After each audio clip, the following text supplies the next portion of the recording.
जिसका डर था वही हुआ। अफगानिस्तान से अमेरिका की वापसी और तालिबान के दोबारा कब्जे के बाद जिस बात की सबसे ज्यादा आशंका जताई जा रही थी वो सही साबित हो रही है।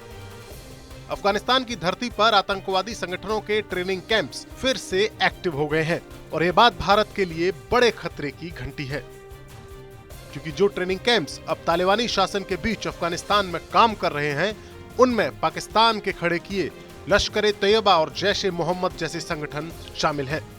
ये वो आतंकवादी संगठन है जिनकी दुश्मनी बस भारत से ही है और ये कई बार भारत में बड़े आतंकी हमलों को अंजाम दे चुके हैं।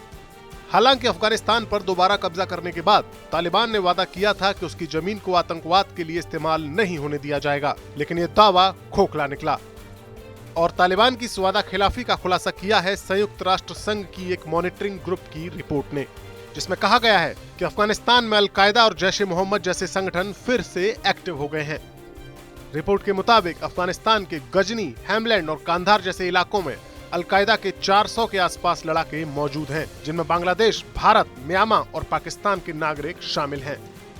इस मॉनिटरिंग ग्रुप की रिपोर्ट के मुताबिक अफगानिस्तान और पाकिस्तान की सीमा के करीब जैश-ए-मोहम्मद के 8 कैंप्स मौजूद हैं।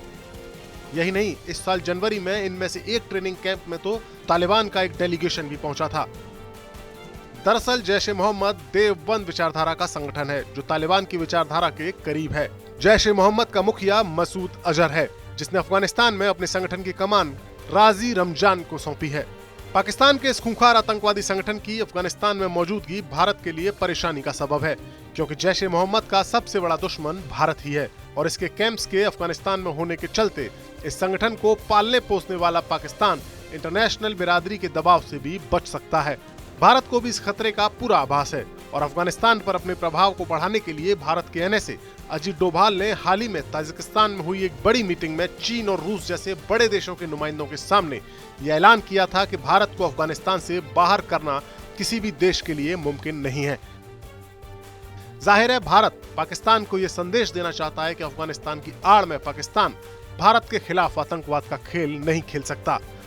अफगानिस्तान पर कब्जे के बाद से ही तालिबान को अभी तक दुनिया के किसी भी देश ने मान्यता नहीं दी है और अफगानिस्तान बड़े आर्थिक संकट को झेल रहा है।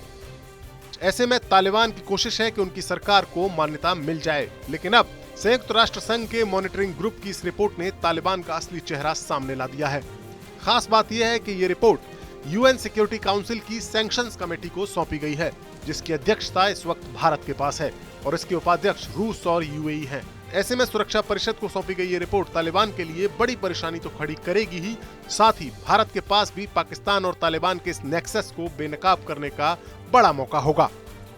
ये खबर आपको कैसी लगी कमेंट बॉक्स पर जाकर अपनी राय जरूर दें। तब तक देश और दुनिया से जुड़ी बाकी खबरों के लिए देखते रहिए TV9 डिजिटल।